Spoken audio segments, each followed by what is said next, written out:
उन्हीं से ही सब कुछ चला आ रहा है। कहने वाले तो कह रहे हैं कि यदि लोग मर भी जा रहे हैं तो क्या हुआ, भजन तो करते ही नहीं है, तो वो किसी भी योनि में रहे। यही प्रहलाद जी ने भी कहा था, अनेकों योनियों में मैं अनेकों प्रकार के सुख भोगने की लालसा करता रहा, लेकिन जो निर्धेय है, आद्यम सुदुर्लभम, देवताओं के लिए भी दुर्लभ है, उस मनुष्य जन्म को प्राप्त करके यदि हम संसारी प्रवर्तना में ही लगे रहे, प्रकृति के जो तीनों गुण हैं, सत्वगुण, तमोगुण, रजोगुण, उसका चक्र ना समझ पाए। जो लोग मुझे जानते हैं वो मेरी प्रकृति के फेर में नहीं पड़ते, मेरे जन्म कर्म सब दिव्य हैं, तो जो मेरे चिंतन में लगे रहते हैं, प्रकृति के तीनों गुण सतो तमोगुण रजोगुण उस व्यक्ति पर अपना प्रभाव नहीं डालते। देवी है गुणमयी मम माया दुरत्यया मामेव ये प्रपद्यन्ते माया मेताम तरंती थे। जिसने यह माया रची है उसी ने हमें बतलाया है कि जो मेरी प्रकृति है ये गुणमयी है। हमें हमेशा हमेशा के लिए रट लेना चाहिए कि प्रकृति 3 गुणों से युक्त है, सत्वगुण, तमोगुण और रजोगुण। और भगवान ने प्रकृति का यह खेल संसार में रचाया है। जब यह जगत प्रकट होता है उसके पहले प्रकृति के तीनों गुण साम्य अवस्था में रहते हैं, मिले जुले रहते हैं, उनको अलग नहीं कर सकते, तीनों में समानता से रहते हैं। लेकिन राक्षस, देवता, मनुष्य अपने अपने हिसाब से, अपने अपने स्वभाव से, अपने पिछले जन्मों के कर्मों के वशीभूत होकर उस साम्य अवस्था से गुणों का चयन कर लेते हैं और इस संसार में जीते रहते हैं, मरते रहते हैं। यह संसार जो दुर्गा देवी के द्वारा रक्षित है, अजा के द्वारा रक्षित है, तो दुर्गा देवी अपना काम कर रही है, क्योंकि वो 2 रूप धारण करती हैं, स्वजन मोहिनी और बहिर्मुख मोहिनी। जो भगवान से बहिर्मुख है उनको इस संसार में अनेकों प्रकार के त्रास देती है, योनि पे योनिया, जन्म पे जन्म, जीता रहे मरता रहे, जीता रहे मरता रहे, देह से कर्म कर और कर्म से फिर देह प्राप्त कर। ऐसी भगवान की व्यवस्था है। उन्होंने अपनी सारी व्यवस्थाएं गीता जी में बतलाई है। जहां जहां भगवान को अवसर मिला कि इस व्यक्ति को मुझे योग्यता प्रदान करनी है, वहां उन्होंने, चाहे अर्जुन हो अथवा श्रीमद् भागवत में एकादश स्कंद में उद्धव जी हो, उन्होंने अपना स्वरूप बतलाया। लेकिन हम लोग प्रकृति के दास होने के कारण उनके स्वरूप को समझ नहीं पाते। तो इसी परिप्रेक्ष्य में हम ये श्लोक आज निष्कर्ष रूप से समापन की ओर जा रहे हैं। मैं अपने श्रोताओं के आग्रह का पालन करते हुए इस श्लोक पर कुछ बातें फिर से बतला रही हूँ। फिर से नहीं, कुछ और चीजों को बतलाकर इस श्लोक की पुष्टि कर रही हूँ। श्लोक था, वाचो वेगम मनसः क्रोध वेगम जिह्वा वेगम उदर उपस्थ वेगम एतान वेगान जो विषहेत धीराः सर्वामपि पां पृथ्वीं सशिष्यात्। वाचो वेगम, वाणी का वेग। हम वाणी के वेग के विषय में काफी कुछ डिस्कस कर चुके हैं। ये वाणी का वेग, हम जो बोलते हैं बिना सोचे समझे बोलते जा रहे हैं, लेकिन ये वाणी का वेग आता कहां से है? मन से। जब मन का वेग और वाणी का वेग, जब हम मृत्यु को प्राप्त होते हैं तो सबसे पहले क्या रुक जाता है? हमारी वाणी। वाणी किस में रुक जाती है? कहां जाकर रुकती है? वेदांत बतलाता है ये वाणी मन में जाकर रुक जाती है। मन में फिर एक और कॉन्सेप्ट तैयार हो जाता है। वाणी हमारी क्या कहना चाहती है, मन की भावनाएं कहना चाहती है, और वो मन में ही जाकर रुक जाती है। हम कभी कभी कहते वो व्यक्ति मर गया, कुछ कहना चाहता था पर कह नहीं पाया, तो ये वाणी उसकी कहां चली गई? मन में। और उसी मन को लेकर के उसका अगला जन्म हुआ। अगले जन्म में फिर से जो बातें अवरुद्ध हो गई थी, या मनोवांक्षाएं, मन की जो इच्छाएं थी वो अधूरी रह गई थी, उसी को पूरा करने मनुष्य आता है। गुरुदेव कभी कभी कहते थे कि महाराज जी मुझे ये नहीं मिला, वो नहीं मिला, मैं आपका भजन करना चाहता था। तो महाराज जी कहते हैं कि तुमने जन्म जन्म से इतनी इच्छाएं पाल रखी थी, धीरे धीरे तो निकलेंगी, एक दिन में तो नहीं हो जाएगा। फिर भी गुरुदेव कहते हैं श्री हरि नाम ऐसा चाबुक है जिसमें ये 6 और वेग के घोड़े अच्छी तरह से शांत हो सकते हैं। हम हरे कृष्ण मंत्र जो जप रहे हैं उसमें भी कमी हो रही है। अरे मंत्र सिद्ध क्यों नहीं हो रहा? क्योंकि मंत्र का स्वभाव है, उसमें जितने नाम हैं, जितने अक्षर हैं, उतने बोले जाने चाहिए। मंत्र में 32 अक्षर हैं, 16 नाम है। जैसे 16 नाम है तो हमें 16 माला करनी पड़ेगी। 16 माला करेंगी, वो भी किस प्रकार से? इस मन को भगवान के साथ संबंध जोड़कर। तो संबंध अभिधेय प्रयोजन में जो साधक है उसको पहले अधिकारी बनना होगा। और ये अधिकार कहां से प्राप्त होता है?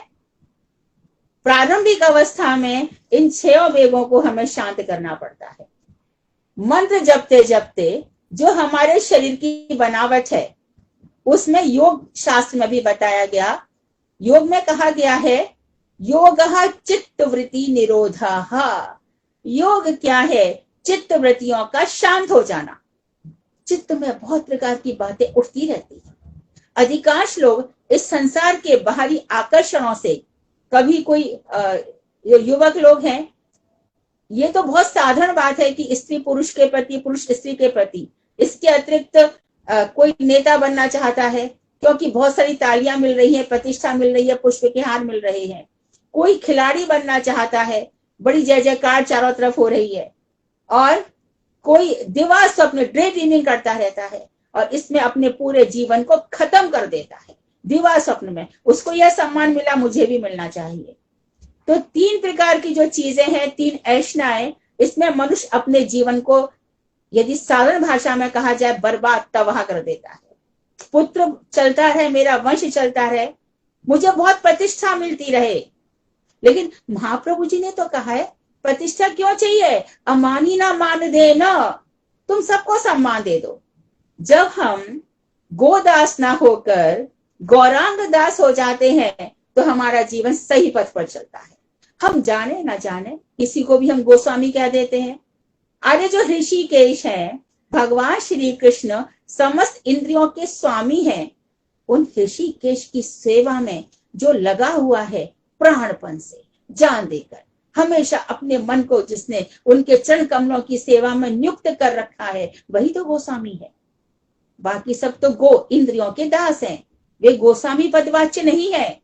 जिसके हृदय में एक भी इच्छा है वो गोस्वामी नहीं है, क्योंकि गोस्वामी की पहली परिभाषा है अन्याभिलाषित शून्य, ज्ञान कर्मा जनावृतम, आनुकूल्येन कृष्णानुशीलनम, नित्य प्रति कृष्ण का अनुशीलन। वही पढ़ रहे हैं, वही पढ़ा रहे हैं, नित्य वही श्रवण है, वही कीर्तन है, नित्य आत्मधर्म की बातें हैं, देहाध्यास दूर है, अनात्म धर्म दूर है, आत्मधर्म में प्रतिष्ठित हो चुके हैं। ऐसे ही लोग गोस्वामी कहलाते हैं। तो चित्त वृत्तियों का निरोध। तो चित्त में कितनी ही प्रकार की वृत्तियां हैं, कभी ईर्ष्या है, कभी द्वेष है, कभी क्रोध है, कभी काम है। काम भी मन का ही है। जिसका मन शांत है उसको क्या कामना और क्या काम, कुछ भी नहीं रह जाता। ये 6 वेग उसको कभी भी परेशान कर ही नहीं सकते, क्योंकि कृष्ण नाम का चाबुक ऐसा है, वह जानता है ये शरीर के जो धर्म है ये मेरा समय बर्बाद कर रहे हैं। सबसे बड़े दस्यु प्रहलाद जी ने बताया परिवार के लोग हैं। सुनने में अचंभा लगता है, लेकिन सच ये है कि परिवार के लोग में हमारा ऐसा मोह हो जाता है कि वो हमारा समय, एनर्जी सब कुछ वेस्ट कर देते हैं। जो धन कमाया है वो भी उनको चाहिए। वो दस्यु है, सबसे बड़े दस्यु है, और उन्हीं को पालने के लिए हम इन 6 वेगों के अधीन हो जाते हैं। जिन परिवार के बच्चों के लिए हमने इतना कमाया, वो एक बच्चा हमारे साथ नहीं गया, इसके लिए धृतराष्ट्र प्रमाण है। कितने पाप उसने कर डाले, कितना मन उसका अपने बच्चों के मुंह में फंसा था, वो भगवान श्री कृष्ण की बातें भी नहीं सुन सका। तो जो व्यक्ति कृष्ण की बातें नहीं सुनते, जो व्यक्ति कृष्ण के भक्तों की बात नहीं सुनते, उनका कल्याण कभी भी संभव नहीं है। बल्कि तो इस जन्म में हम जो कुछ कर रहे हैं वो अगले जन्म की तैयारी है। ये जो शरीर बताया गया, इस शरीर में 7 प्रकार के चक्र हैं। इन चक्रों में तो जो देखिए, जो भगवान की भक्ति कर रहे हैं उनको ये चक्र इत्यादि के चक्कर में पड़ना नहीं है, लेकिन एक जो प्रणाली बनाई गई है उसमें जो 7 प्रकार के चक्र हैं, उसमें पहला चक्र है मूलाधार, जो हमारी रीढ़ की हड्डी के नीचे ही होता है। उसके बाद आता है स्वादिष्ठान चक्र, जो रीढ़ की हड्डी के थोड़ा ऊपर होता है। उसके बाद मणिपुर चक्र होता है, वो और भी थोड़ा ऊपर होता है। और उसके बाद है अनाहत, अनाहत नाथ विशुद्ध चक्र, जो हमारे कंठ के पीछे होता है। अनाहत नाथ हमारे हृदय के पीछे होता है। आज्ञा चक्र दोनों बाहों के बीच में होता है। और उसके बाद यहाँ पर होता है सहस्त्रार चक्र। अब इन चक्रों की व्यवस्था में ऐसा है कि जब हम महामंत्र जपते हैं, संसार के वेगों से हमारा शांत, इसके लिए हमें ना तो हिमालय में जाने की जरूरत है, ना हमें योग प्राणायाम इत्यादि करने की जरूरत है। योग की प्रक्रिया में भी जो प्रत्याहार है, अपनी इंद्रियों को अपने में समेट लो, विषयों के पीछे मत भागो। ये विषय हमारा समय, धन सब कुछ नष्ट कर देंगे। जो हमारा आत्मधर्म है उसमें बड़ी भारी विपत्ति डालेंगे। तो प्रत्याहार लौटा लो, अपनी इंद्रियां जहां भाग रही है उनको लौटा लो। कहाँ लौटा लो? अपने मन में। और मन को कहाँ लगा दो? भगवान में।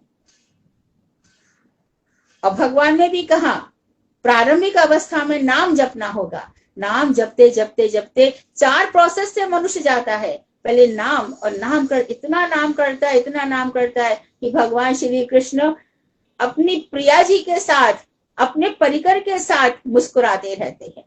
इस संसार का सबसे पहला जीव है ब्रह्मा जी। ब्रह्मा जी जब प्रकट हुए तो चारों तरफ उनको कोई दिखाई नहीं दिया, तो आवाज आई तप तप तप तप तप करो, तप करो। जब 60,000 वर्षों तक तप किया, तब भगवान मुस्कुराए। इसलिए यदि कोई ये कहता है ना कि मुझे भगवान दिखाई दिए, तो सोचना चाहिए ब्रह्मा जी को 60,000 वर्ष लग गए, तो मेरा कौन सा तप था? हाँ, गुरु वैष्णवों की कृपा से यह संभव है। जो अपात्र है, जिसकी कोई योग्यता भी नहीं है, उसको गुरु वैष्णव यहां तक पहुंचा सकते हैं, लेकिन अपने बल से तो कभी भी नहीं। तो ब्रह्मा जी ने जब देखा तो भगवान श्री कृष्ण मुस्कुराते आ गए और आते आते सामने आकर के बता दिया, अहमेवा समेवाग्रे नान्य जग सत परम। मैं ही एक अकेला था, ना शिव थे ना ब्रह्मा थे। मैं था, मेरा परिकर था। मेरा परिकर नित्य, नित्य वैकुंठ से ऊपर नित्य जगत है। नित्य जगत में जो रह रहे हैं उनको तो ये वेग सताएंगे ही नहीं। ये वेग नहीं है, इसलिए वो नित्य जगत में गए।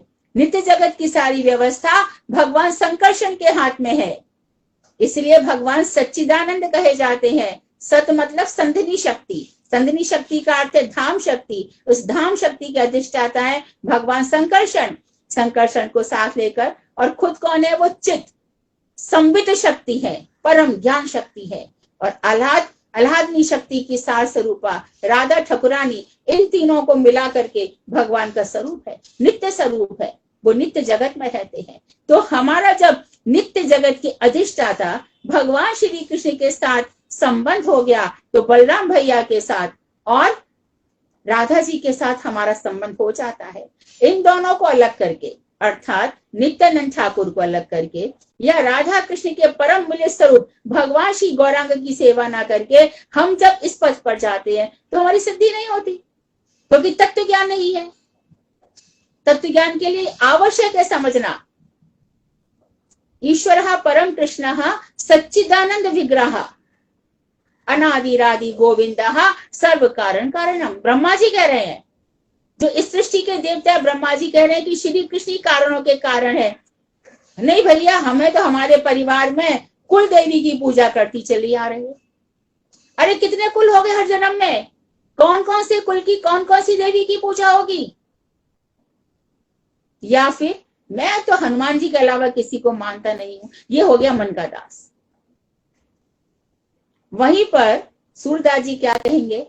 मेरो मन अनंत कहाँ सुख पावे, जैसे उड़ जहाज को पंछी फिर जहाज पे आवे। मेरा मन भगवान श्री कृष्ण के चरण कमलों के अतिरिक्त और कहीं सुख प्राप्त नहीं करता। मैं अनेक देवी देवताओं के पास उनका वैभव देखकर, उनकी सिद्धियां देखकर उड़ना चाहता है, लेकिन मेरा मन वहां से लौट आता है। क्या करूं? जिस भ्रमर को कमल के रस का आस्वादन लग गया, उसको कली का कड़वा फल क्यों अच्छा लगेगा। भगवान श्री कृष्ण का माधुर्य कौन से हृदय में प्रकट होगा, जिस हृदय में ये सारे की सारे वेग हट गए।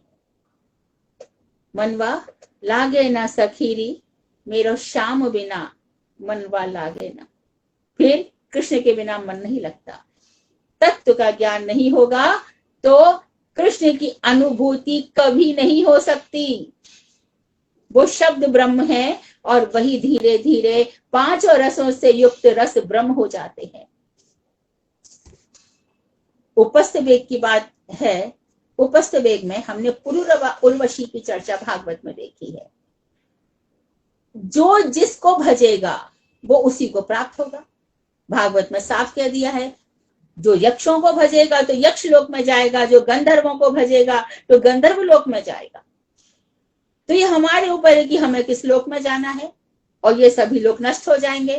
थोड़े से दिनों की सिद्धि के लिए या इंद्रिय तर्पण के लिए हम कितने बड़े आत्म सुख से वंचित रह जाते हैं। हमें इस बात पर विचार करना होगा। तो जो दुर्योधन का हमने देखा, दुर्योधन और द्रौपदी के चीरहरण में मन का वेग, क्रोध का वेग और जिह्वा का वेग तीनों देखे जाते हैं। ये हम लौकिक दृष्टि से बात कर रहे हैं। हमें नहीं भूलना चाहिए कि द्रौपदी भगवान श्री कृष्ण की सख्य अवस्था को प्राप्त है। द्रौपदी या यज्ञ से प्रकट हुई है, वो साधारण नहीं है। लेकिन जब हम लौकिक उपदेश देते हैं तो हम देखते हैं कुंती भी क्या कह रही है, हमें विपत्ति पे विपत्ति मिले। तो एक ऐसा मन कुंती का भी देखा गया। द्रौपदी सारी सभा को देख रही है, भीष्म पितामह का बल कुछ काम नहीं आ रहा। क्या उनका मन नहीं था कि इसकी रक्षा की जाए?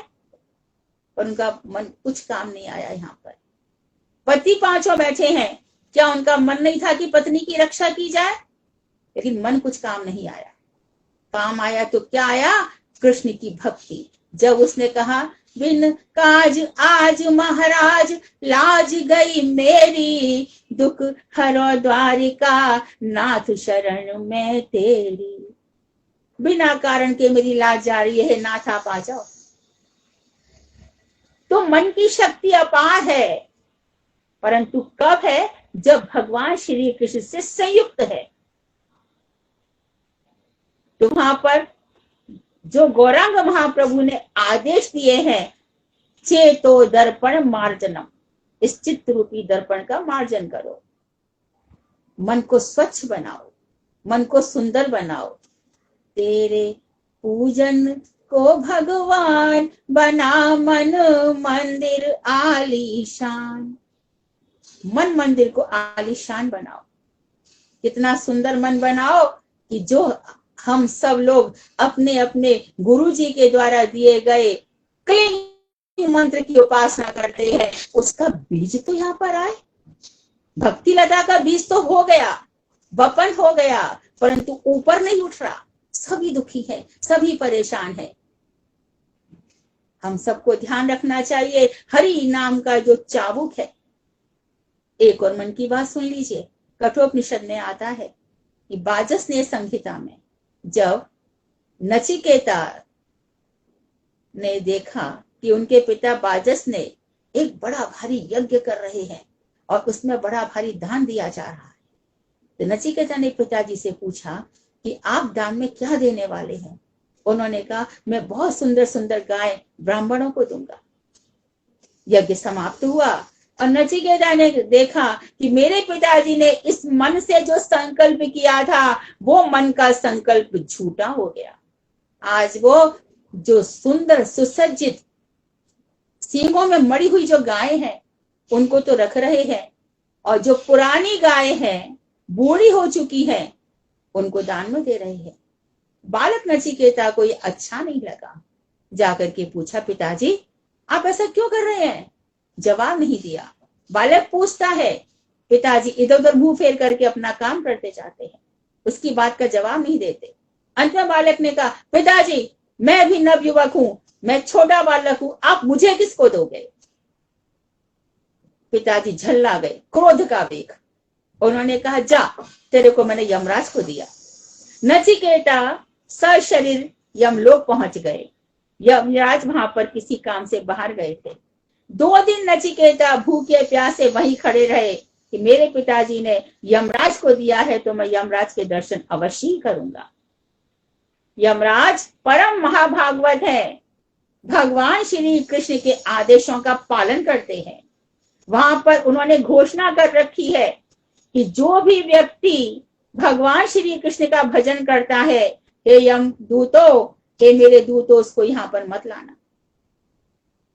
लेकिन जो भगवान को भूलकर अनादिकाल से संसार में इन 6 वेगों के चक्कर में पड़कर शरीर धर्म को इंद्रिय तर्पण की संतुष्टि के लिए लगा रहता है, वो यमलोक का ही दरवाजा खटखटाता है। वहां पर यमराज बैठे हुए हैं उनका हिसाब किताब करने के लिए। जब तीसरे दिन वो आए, नचिकेता को देखा तो उन्होंने देखा कि बालक सामने खड़ा है। अरे बेटा, क्षमा करना, मुझे 3 दिन लग गए। यमराज बड़े भारी परम भागवत हैं, लेकिन कृष्ण की दी हुई ड्यूटी को पूरा कर रहे हैं। नरक विभाग के अध्यक्ष हैं। वहां पर जो लोग कृष्ण बहिर्मुख हैं उन्हीं को ताड़ना दी जा रही है। चित्रगुप्त वहां पर बैठे हैं सबका हिसाब किताब करने के लिए। जब नचिकेता से कहा कि तुम पहला वर मांगो, पहले वर के रूप में उन्होंने नचिकेता को अपार सोना चांदी संपत्ति और दूसरे भी शरीर की सारी हिम्मत, घोड़ा हाथी सब कुछ दे दिया। तीसरा जब उन्होंने वर मांगा कि हे महाभाग, मुझे आत्मधर्म का उपदेश दीजिए, यमराज ने कहा ये तुमने क्या मांग लिया? आत्मधर्म इतना आसान नहीं है, इसलिए हम बार बार ऋणी है श्रीपाद रूप गोस्वामी के, श्रीपाद नारायण गोसाई महाराज के, श्रीपाद वामन गोसाई महाराज के बार बार ऋणी है। ये रास्ता बता दिया, ये ग्रंथ हमारे लिए दे गए। नहीं भाई, अपनी दुर्दशा मत करो, बड़ी दुर्गति हो जाएगी। गुरुदेव कहते थे मेरे बाद मेरे ग्रंथ, इन ग्रंथों को पढ़ो, इन 6 वेगों को शांत करो।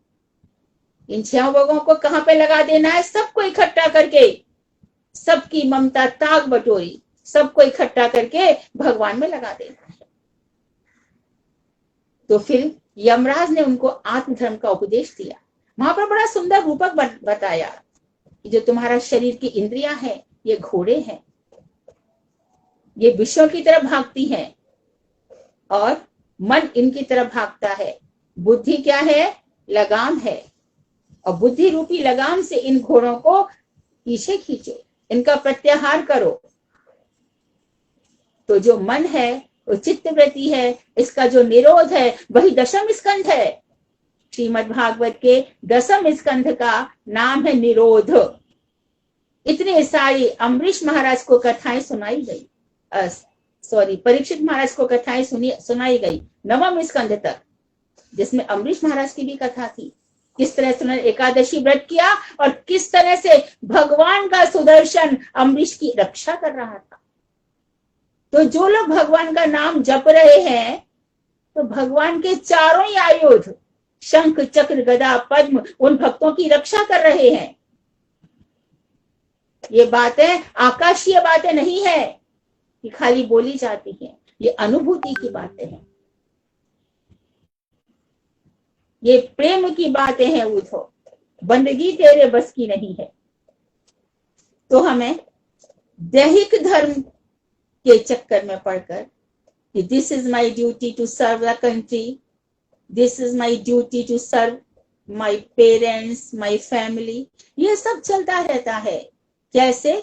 अनन्यास चिंतयन्तो माम ये जनः पर्युपासते तेषां नित्याभियुक्तानां योगक्षेमं वहाम्यहम्। मैं इन जो मेरा अनंत चिंतन कर रहे हैं मैं उनका योगक्षेम वहन करता हूं। तो जो हमने 7 चक्र बताए थे, मूलाधार चक्र से ऊपर जो सहस्त्रार चक्र है और बीच में विशुद्ध चक्र है, ये आज्ञा चक्र है दोनों बाहों के बीच में। तो ये योग वाले हैं, उनसे कहा जाता है दोनों नासिक, शास्त्र में भी आया, भागवत शास्त्र में भी बता रहे, दोनों बाहों के बीच में आज्ञा चक्र है। जब ये सिद्ध हो जाता है तो मनुष्य जो भी संकल्प करता है वो पूरा हो जाता है। लेकिन जो हरे कृष्ण महामंत्र को जप रहा है उसकी अपने आप ही सिद्ध हो जाते हैं, क्योंकि हमारे शरीर में जो एक से एक नाड़ियां हैं, उसमें जो सर्व प्रधान सुषुम्ना नाड़ी है, जिसका सारी की सारे शास्त्र वर्णन कर रहे हैं, वो जागृत हो जाती है। जागृत होकर वो शरीर के पीछे से ऊपर के भाग में चली जाती है। तो मणिपुर चक्र हो, अनाहत नाद, हमारा जो हृदय है यहाँ पर अनाहत, तो अनाहत नाद का ये बड़ी ऊंची अवस्था है। मैं या कोई भी भक्त, भगवान श्री, अभी हम बात कर रहे हैं, हमारा, हम कुछ सुन रहे हैं, कुछ बोल रहे हैं, कुछ विचार कर रहे हैं, ऐसी अवस्था में भी अजपा जप चल रहा है। इस अनाहत नाद से कुंडलनी जागृत हो जाती है, इड़ा पिंगला सारी नाड़ियों में चेतनता आ जाती है। स्वामी महाराज ने इसीलिए इसका नाम रखा था ISKCON, international society of Krishna consciousness. Krishna consciousness Krishna के नाम में, क्योंकि कृष्ण का नाम का क्या अर्थ है? कृष्ण राम, सबको आकर्षित करके जो आनंद देते हैं उसका नाम कृष्ण है। तो क्या आकर्षित करेंगे कृष्ण? क्या आकर्षण है? भक्ति के लक्षण है ना, क्लेश प्रारंभिक अवस्था में, साधन अवस्था में क्लेश अग्नि शुभधा, सारे क्लेशों को नष्ट करने वाली है। तो उसमें प्रथम क्लेश तो यही बताया कि अन्य देवी देवताओं के समान भगवान श्री कृष्ण को मानना, ये सब क्लेश नष्ट हो जाते हैं। शुभदा, शुभ ही शुभ देने वाली है, मंगल भवन अमंगल हारी, भाव कुभाव अनख आलसम, भाव कुभाव अनख आलसौ, नाम जपत मंगल दिशि दसहु। भाव से, कुभाव से, अनखाय से, आलस्य से जो मेरे नाम को जपता है उसकी 10 दिशाओं में मंगल ही मंगल हो जाता है।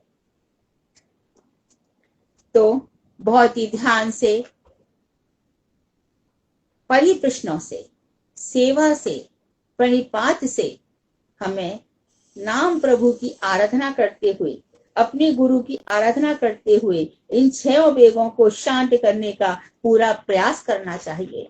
हमें भगवान श्री कृष्ण को छोड़कर इन नाड़ियों को जागृत करने की आवश्यकता नहीं है।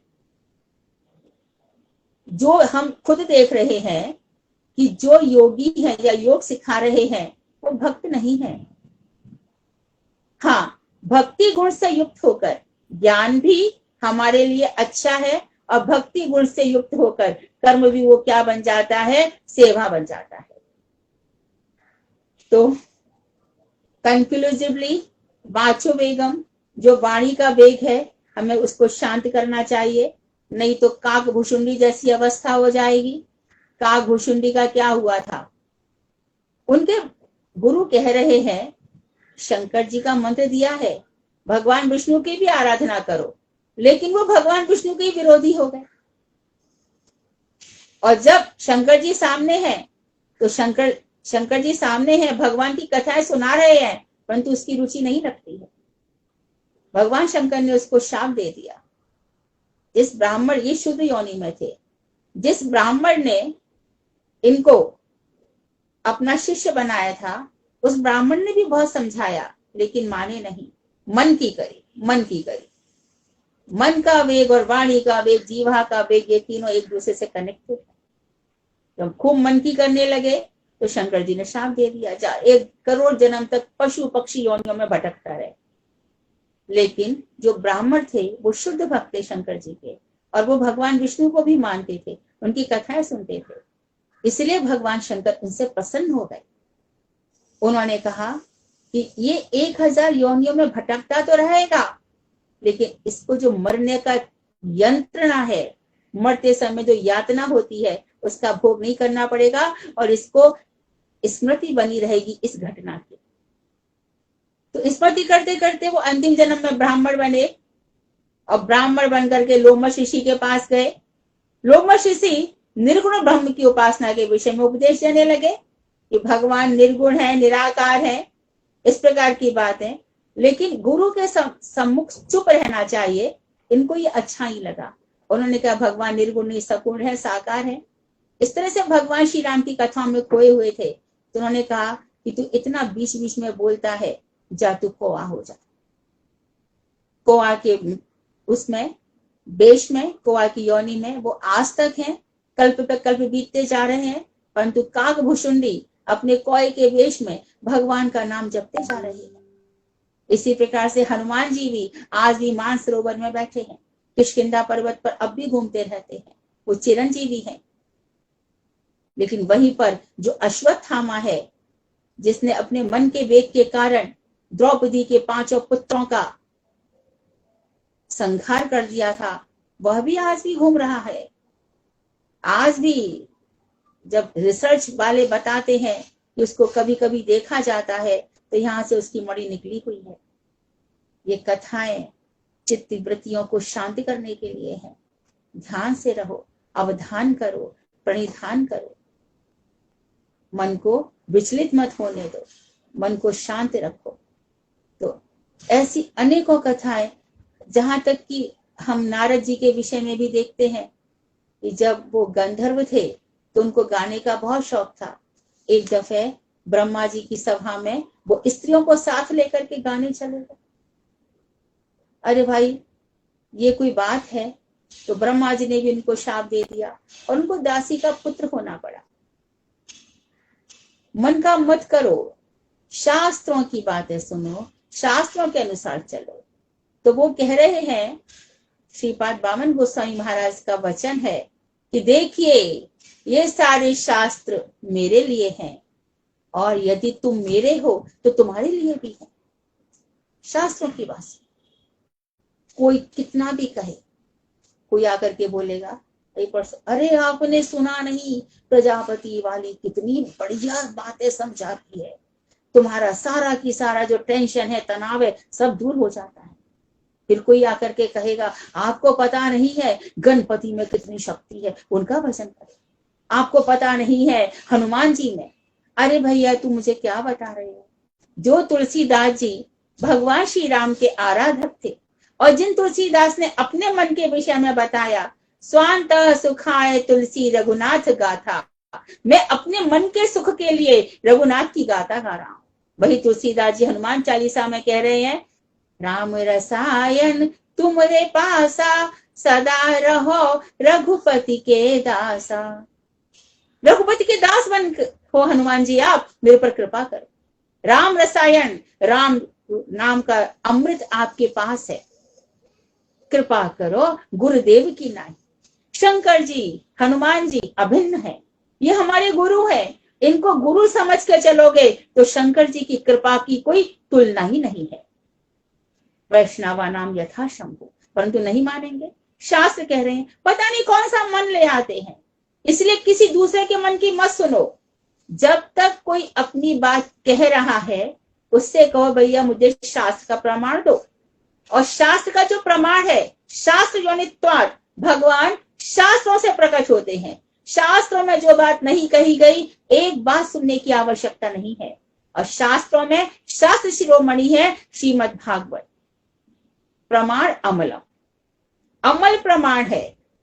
श्रीमद् भागवत अमल प्रमाण है, प्रेमा पुमर्थो महान। और जो हमारे जीवन में जिस प्रेम की सबको जरूरत है, पशु को, पक्षियों को, मनुष्यों को, स्त्रियों को, पुरुषों को, वो जो नित्य जगत का प्रेम है, जब ये नित्य जगत का प्रेम हमारे शरीर में बहने लगता है, किस तरह से लाख जैसे आग को देख के जल जाती है, और जैसे तेल धारावत तेल की धाराएं प्रवाहित होती हैं, रुकती ही नहीं है। उस तरह से जब ये नित्य जगत का प्रेम हम में बहने लगता है, उसके बाद ये क्षय और वेग, ये तो कब से शांत हो चुके होते हैं। इनके लिए शांत करने के लिए अत्यधिक प्रयास नहीं करना पड़ता है। तो यहाँ पर मैं जो श्रीपाद त्रिविक्रम गोसाई महाराज, वामन गोसाई महाराज, ये सब इनका सबका यही कहना है, सबका यही कहना है कि जो बातें शास्त्रों में नहीं कही गई है, उनका सम्मान मत करो, उनकी बातें मत सुनो, उनको अपने जीवन से निकाल दो, उनको बिल्कुल भी मत सुनो। और व्यक्ति पूजक मत बनो, गुरु पूजक बनो। किसी व्यक्ति विशेष की आराधना करते हुए या उसको सेटिस्फाई करने के लिए, उसके ईगो को सेटिस्फाई करने के लिए अपने आप को बेच मत दो। अपने आप को आत्म विकृत करना है तो बस वो राधा रानी के चरणों में, ये प्रेम राधा रानी के अलावा और कहीं नहीं जाना चाहिए। सूरदास जी, इसी संदर्भ में सूरदास जी की बात याद आती है कि वो भी वाचो वेगम मनोवेगम इस वेग से अनुभव होकर वल्लभाचार्य जी के सामने गाने लगे, मौसम कौन कुटिल खलकामी, मेरे समान कौन दुष्ट है, कौन कामी है। तो वल्लभाचार्य जी ने कहा कि सूरदास, तुम कब तक ऐसा कहते रहोगे, तुम कब तक ऐसा कहते रहोगे, कब भगवान श्री कृष्ण के गुणों का गान करोगे। हमेशा यही कहते रहते हो, मेरे समान कौन कुटिल है, मेरे समान कौन दुष्ट है, मेरे समान कौन कामी व्यक्ति है। अरे भगवान का गान तो करो। तो सूरदास ने इन सब को छोड़ करके क्या किया, भगवान के गुणगान करने लगे। अभी हम सूरदास जी के कितने ही सारे पद गाते हैं। सूरदास जी को भगवान श्री कृष्ण की बाल लीलाएं अनुभव होने लगी। सूरदास जी मन से भगवान को देखने लगे। जब श्री मूर्ति का श्रृंगार कर दिया गया और सूरदास जी जन्मांध हैं, उनको कुछ दिखाई नहीं दे रहा, बिना देखे ही भगवान श्री कृष्ण के सौंदर्य का इतना वर्णन करते हैं, तो पाखंडी मूर्ख लोग जो भगवान और भगवान के भक्तों में विश्वास नहीं करते, उन्होंने कहा सूरदास जन्मांध होने का नाटक करता है, लेकिन सूरदास को सब कुछ दिखाई देता है। वो जन्मांध होने का नाटक करता है लेकिन सूरदास को सब कुछ दिखाई देता है। तब उन्होंने क्या किया कि श्री विग्रह को चारों तरफ, सूरदास जी के चारों तरफ कपड़े की पट्टी बांध दी और भगवान श्री कृष्ण को एकदम निर्वस्त्र कर दिया और सूरदास जी से कहा, सूरदास आज भगवान श्री कृष्ण के सौंदर्य का वर्णन करो। आज तो ठाकुर जी ने क्या मुकुट धराया है, क्या श्रृंगार, तुम खाली इसका रंग रूप का वर्णन करो। आज तो सूरदास तुम्हें आनंद आएगा। और सूरदास की काली पगड़ी बंधी हुई है। सूरदास के मन ने भगवान को देखा और बोले, आज तो हरि नंगम नंगा। ये मन है, ऐसा मन होना चाहिए। मन हनुमान जी का है, पहुंच गए मन की शक्ति से, मन की शक्ति से लंका में पहुंच गए। और सच पूछो तो क्रोध भी हनुमान जी का ही है। यदि भगवान ने ये वृत्तियां बनाई हैं तो उनको सकारात्मक ले जाओ। क्रोध में हनुमान जी ने लंका क्षार क्षार कर डाली और मन की उड़ान से सीता जी के चरणों में पहुंच गए। तो मन की उड़ान संसार के विषयों के लिए नहीं है भाई। मन की उड़ान स्वर्ग लोक, जन महर लोक, जन लोक, तप लोक, सत्य लोक से भी ऊपर ब्रह्मा जी के लोग, और उसके ऊपर भी विरजा नदी के उस पार, विरजा नदी विरजा, जहां पर कोई प्रकार का रजोगुण नहीं है, किसी प्रकार की प्राकृतिक अवस्था नहीं है। चिन्मय होकर यहां से निकलो। चिन्मय कब हो सकते? हमारे मन के अंदर संग्रह की प्रवृत्ति भी बहुत है। संग्रह मतलब इकट्ठा करना। क्या इकट्ठा करना है? मन की संतुष्टि के लिए बहुत सारा धन, ये सब। लेकिन आज की जो महामारी है वो हमें ये नहीं सिखा रही क्या कि क्या इकट्ठा करना है, कभी भी यहां से निकल जाना है। हरि नाम है हमारे साथ, चलो कहीं भी चलो, हमको क्या है। तो ये जो हरि नाम है ये सबसे बड़ा चाबुक है। आज हम बार बार इसी बात को कह रहे हैं कि अंकुश लगा दो इन घोड़ों पर और इनके सहारे भाग चलो। मुझे पता नहीं कितना समय है, मैं आगे बोलूं क्या? दीदी काफी समय है।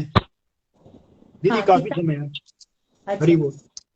हाँ अच्छा, 8 मिनट। तो हम आज महाराज अम्बरीश के विषय में बताया। उनके मन कहाँ लग गया था? एकादशी व्रत में। तो वहां भी हम देखते हैं क्रोध दुर्वासा का आया। दुर्वासा जी को क्रोध आ गया और अम्बरीश से कह रहे हैं कि पारण, अम्बरीश ने पारण किया, वो शुद्ध भक्त हैं और उन्होंने अच्छे से पारण कर लिया, खाली जल लेकर रह गए। क्रोध में दुर्वासा ने क्या किया, प्रत्या अपनी जटा उखाड़ी और प्रत्या राक्षसी बन गई। उन्होंने अम्बरीश के ऊपर फेंकना चाहा, लेकिन दुर्वासा का क्रोध ने क्या किया, वो प्रत्या नाम की राक्षसी उन्हीं के ऊपर उल्टी पड़ गई। दुर्वासा के पीछे पीछे भागने लगी। दुर्वासा अपनी रक्षा के लिए कौन कौन से लोक मनी गए, ब्रह्मा जी के पास गए। ब्रह्मा जी ने कहा किसके पास आए हो, हम तो उनके अधीन है। शिव जी के पास गए। शिव जी ने कहा मैं और ब्रह्मा हम दोनों तुम्हारी कोई रक्षा नहीं कर सकते। सबके पास पहुंच करके जब वो विष्णु लोक में पहुंचे, कृष्ण के पास पहुंचे, तब कृष्ण ने कहा अहम भक्त पराधीन, मैं तो भक्तों के अधीन हूं। और वो प्रत्या नाम की राक्षसी दुर्वासा के पीछे पीछे चलने लगी और अम्बरीश के पास जाकर के रुकी, तो वहां पर सुदर्शन चक्र है। सुदर्शन चक्र अम्बरीश की रक्षा कर रहे हैं। तो बताओ क्रोध क्या काम आया। और जब हम कहते हैं कि सब देवमय है, सब विष्णुमय है, तो विष्णु का अर्थ क्या है, जो सर्वत्र व्यापक है। तो जो महामंत्र का जाप कर रहे हैं, उनके जो आराध्य देव हैं, वो सर्वत्र व्यापक हैं, हर जीव के अंदर बैठे हुए हैं। फिर क्रोध किसके प्रति किया जाए। तो दुर्वासा मुनि का क्रोध कुछ काम नहीं आया, बल्कि हमारा क्रोध हमारे ऊपर ही आ जाता है। वैष्णवों की सेवा 3 प्रकार से लगातार करनी चाहिए। क्रोध का पात्र कोई भी नहीं है। यदि जिह्वा का वेग शांत करना है तो भैया राजकुमार, परम आभिजात्य, परम धनाढ्य रघुनाथ गोस्वामी का याद करना पड़ेगा।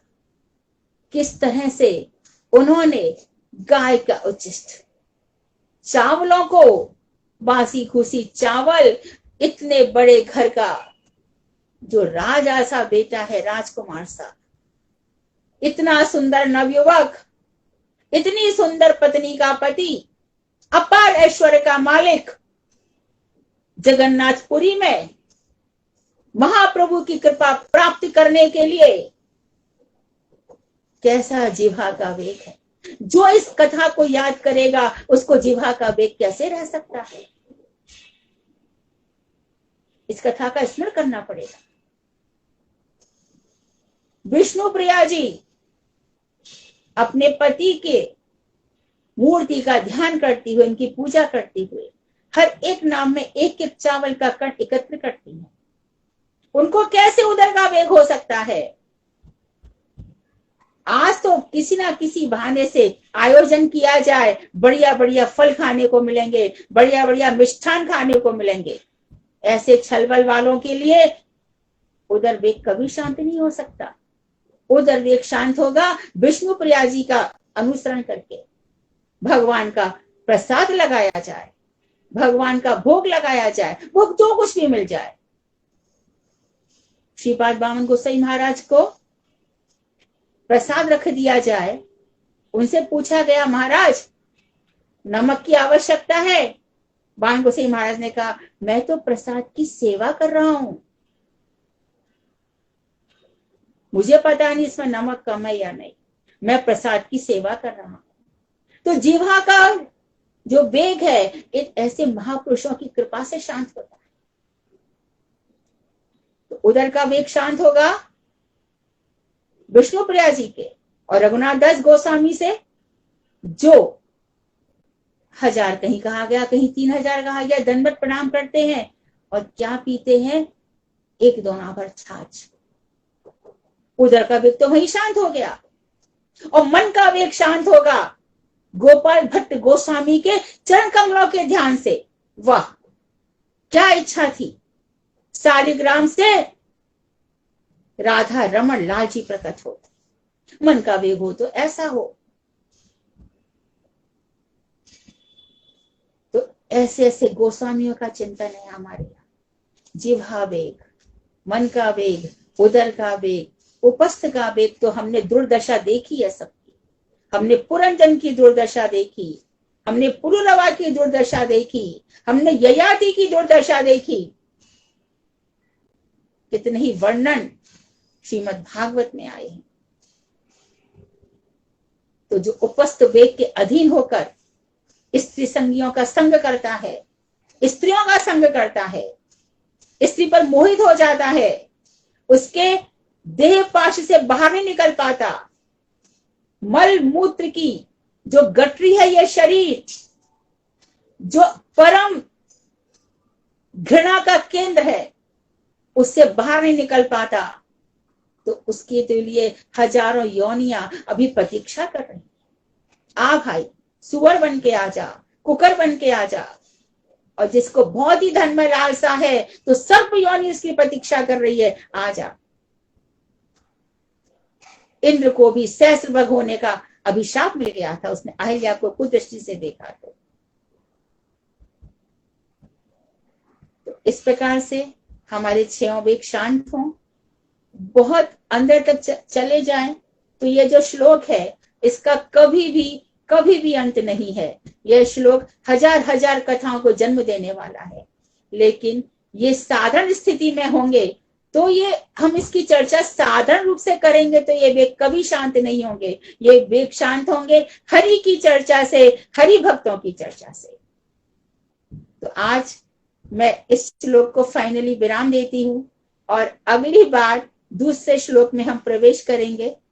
वांछा कल्पतरुभ्यश्च कृपा सिंधुभ्य च पतितानां पावनेभ्यो वैष्णवेभ्यो नमः। हरे कृष्णा प्रभु जी।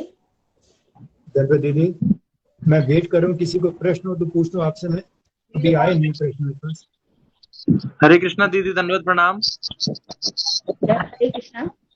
पहचाना आपने? हरे नहीं, मुझे मैं मोबाइल पर हूँ आज। हाँ हाँ, बोल। अरे शशिनंदन, कैसे हो? हरी बोल। बहुत बहुत आपका धन्यवाद। आप तो स्वास्थ्य कैसा है आपका? हाँ, अभी ठीक है जी। आपने इसमें दशम स्कंद को निरोध लीला आपने बताया था। हाँ दशम स्कंद को निरोध लीला बताया। हाँ हाँ। ये तो पुष्टि मार्ग की बात है ना, सुबोधनी जी की। लेकिन वल्लभाचार्य जी की पुष्टि मार्ग में बात आ गई तो क्या हुआ? मैंने तो योग में भी कहा, चित्त वृत्ति निरोधा। हाँ। इंद्रियों की वृत्ति के निरोध के लिए वल्लभाचार्य जी की बात सुनी जा सकती है। हाँ, और वैसे श्रीधर स्वामी पाद की टीका के अनुसार ये आश्रय लीला है ना? बिल्कुल बिल्कुल। निरोध मुक्ति आश्रय द्वादश स्कंद इसमें सुबोधनी के अनुसार। हाँ, हर प्रकार से जो 10 महापुराण के लक्षण है उसमें आश्रय द्वादश स्कंद है। और वैसे आश्रय तत्व श्रीमद् भागवत संपूर्ण है। क्यों? क्योंकि ये राधा जी के अनुगत है। आश्रय तत्व राधा जी है। हमारे संप्रदाय में भी श्रीमद् भागवत आश्रय है, आश्रय ग्रंथ है। हाँ, तो दशम स्कंद को आश्रय की लीला बताया ना हमारे यहाँ पे। द्वादश स्कंद मुक्ति का है, 11वां स्कंद मुक्ति का है, 12वां स्कंद आश्रय है। नहीं, हमारे यहाँ की बात कर रहा हूँ। हमारे यहाँ पे सर्ग है, विसर्ग है, पहला दूसरा और स्थानम पोषण होते हैं। पांचवा स्थान है, छठा पोषण है, 7वां ऊती है और 8वां ईशानु कथा है, 8वां मनवंत है, 9th ईशानु कथा है, देन निरोध मुक्ति आश्रय। दीदी मैं अपने यहाँ की बात कर रहा हूँ। हमारे यहाँ पे जो दशम स्कंद को निरोध बताया कि आश्रय बताया?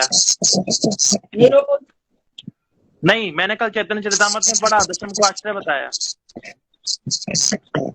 तो द्वादश स्कंद को आश्रय कहते हैं। हो सकता है, इसमें कोई प्रॉब्लम। द्वादश स्कंद को आश्रय देखा जाए वैसे सारे गुण सारे ग्रंथों में तो घटित हो सकते हैं। हाँ, एकादश स्कंद मुक्ति का है, द्वादश स्कंद आश्रय, ईशानु कथा 9वां स्कंद है, 8वां स्कंद मनवंतर है, 10वां स्कंद में निरोध ही होगा। अच्छा। एक आपने सूरदास जी का वो वाला पद आपने बताया नहीं। कौन सा? नाचियो बहुत गोपाल आप में नाचियो बहुत गोपाल, काम क्रोध को पैर चुन कंठ विषय की माल। वाह, क्या बात है, बहुत सुंदर। सूरदास जी तो जब राधा जी मिली तो सूरदास कहते हैं, बूझत श्याम कौन तू गोरी। तुम गोरी। तो राधा जी ने कहा कि मैंने भी मतलब पहली बार तो देखा नहीं है, फिर भी कह रहे हैं कि हे गोरी तुम कौन हो। तो राधा जी ने उत्तर दिया है, हमने सुना है कि ब्रज में कोई लड़का है राजा का बेटा नंदराज जी का, कोई चोरी वोरी करता है, तुम वही तो नहीं हो। बहुत सुनी है कीरति तोरी। हाँ, करत रहत माखन गदी चोरी, बहुत सुनी है कीरति तोरी। बिल्कुल सही करत है, रहत एकदम। माखन गदी चोरी। सुधा जी का बहुत सुंदर।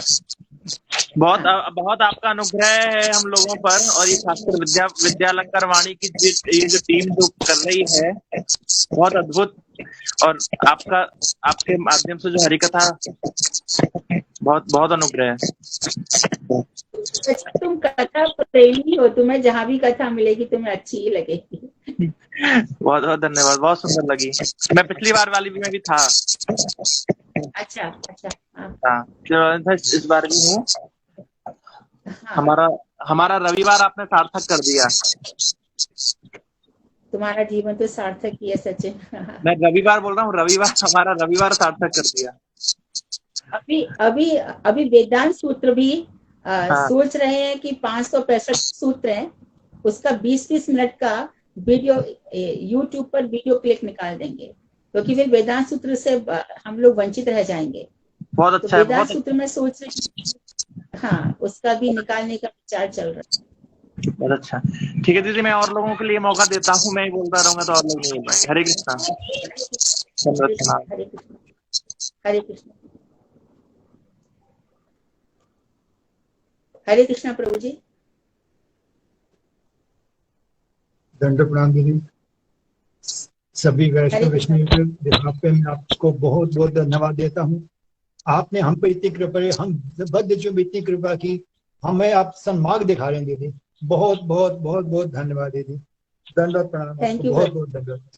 हरे कृष्ण प्रभु जी, हरे कृष्ण, धन्यवाद। हरे कृष्णा प्रभु जी।